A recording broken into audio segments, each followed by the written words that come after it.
Hey guys, it's Quinn. Today I wanted to briefly discuss the announcement that Bond 25 will be coming out in November 2019 with a focus particularly on Daniel Craig and his future as Bond. Now, before I get into this, I do want to address the elephant in the room. I do really want to apologize for my extended absence from this channel. I've moved towns and now I'm in, well, college, so these past few months have been kind of hectic. To make it up to y'all though, at least partially, I bought a new microphone. My old one was the microphone from the Wii game Rock Band, so you can imagine just how shit it was. Anyways, I'm back. I'm sorry. Let's get into it. To get back on topic, the fact that it is coming out in November should not be a surprise to anyone. Every Bond film previously to License to Kill in 1989 had been released during the summer, but summer films are more known for massive explosions and intense action, and especially with films like Die Hard and Lethal Weapon gaining popularity in the action film genre, especially in the late 80s, Bond films were, starting to be pushed to the side. License to Kill earned the least amount of money of any Bond film, and so with GoldenEye, they started releasing the films in the winter. They continue that very same tradition here, so it shouldn't be a shocker to anyone, the actual date. On top of that, 2019 just seems to make sense. From what I understand, the film hasn't been written. There isn't a general direction of really where they want to take the film. I think it's going to be kind of like Casino Royale and Quantum of Solace, where they continue with the Blofeld story just a little bit, or maybe they'll push that off one other film. That's just my projection. And on top of that, they don't have a cast. And most importantly, we really don't know about Daniel Craig. We can't confirm it, even though it's pretty doggone certain. He hasn't, I don't think, officially written his line on the contract. But what I want to talk about, assuming that he does come back, which seems incredibly likely, what his future holds. Around a year ago, I made a video highlighting Daniel Craig's best moments because I was convinced he was done. Now, it is believed that he will be back, so if we look back, the best parallel to the current Daniel Craig situation in my mind is when Sean Connery left after You Only Live Twice. He had constantly been followed around, he had no privacy, and it was even said that one time in Japan, someone took a photo of him while he was going to the bathroom. It felt creepy for him, so he left. But obviously he came back for one more go-around around 4 years later in Diamonds Are Forever. I think a very similar situation is happening here. Daniel Craig, I don't think as much was done with the role, but more needed some time. And with Spectre being released in 2015 and Bond 25 coming out in 2019, that timetable holds true to Connery. He only lived twice in 69, and then Secret Service came out in 69, and then he came back for Diamond in 71. But why did this all happen, and why did we all waste our time on, who will be the next James Bond? Will it be Idris Elba?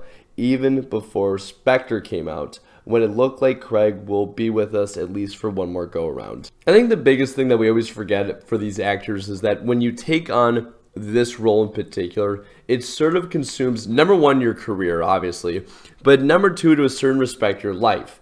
Hell, just look at Connery. He is one of the best actors of all time, and even he could never escape the specter that was his career as Bond.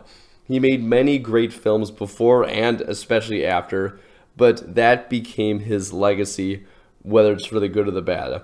Others, like Roger Moore and particularly George Lazenby, are only really remembered for their time as Bond. Yes, Moore had a TV show and Lazenby was a model, but as a whole, their career became who they were as a person. Craig, I think, is no different. I think that he legitimately was sick of the role, and him saying he wanted to slit his wrist, honestly, it probably isn't that far from the truth.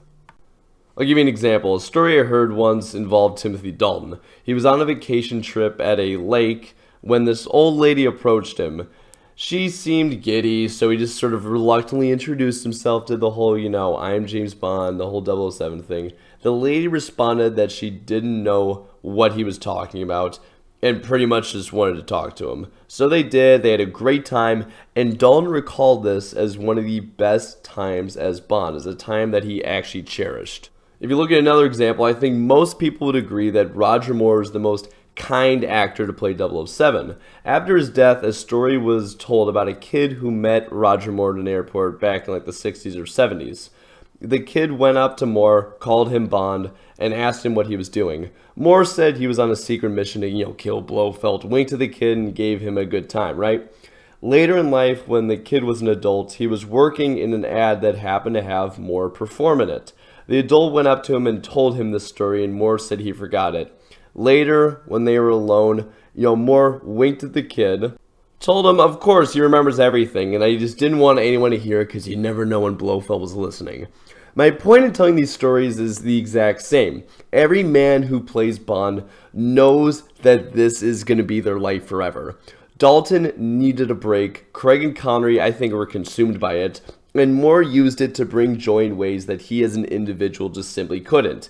It isn't a role for them, and I hate to sound pretentious, but it really is a lifestyle, and that is why I never made a video addressing who should play Bond next.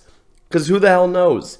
If it is meant to be, it's meant to be. I mean, just look at Brosnan's journey of being rejected multiple times before actually landing it. For Craig, I think it's obvious what happened. He needed some time off because he got overwhelmed, but in the end, he realized that it is the persona that he must keep up because it really is a part of him at this point.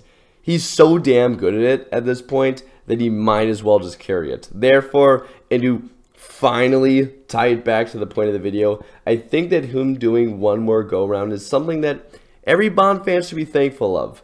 The point of my rambling about every Bond is that it is a hard job, but for those that stuck with it, you could see for Connery, who probably hated it the most, the last shot is of him smiling. I think he enjoyed Diamonds, and I think Craig will enjoy Bond 25.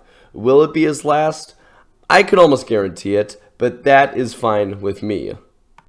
So what are your thoughts on how Craig will perform in Bond 25? Did my rambling make any sense at all? Are you guys still pissed off at me? I am sorry. Whatever it may be, leave it in the comments section below, and I do promise this time, I'll see you guys next time. Ciao.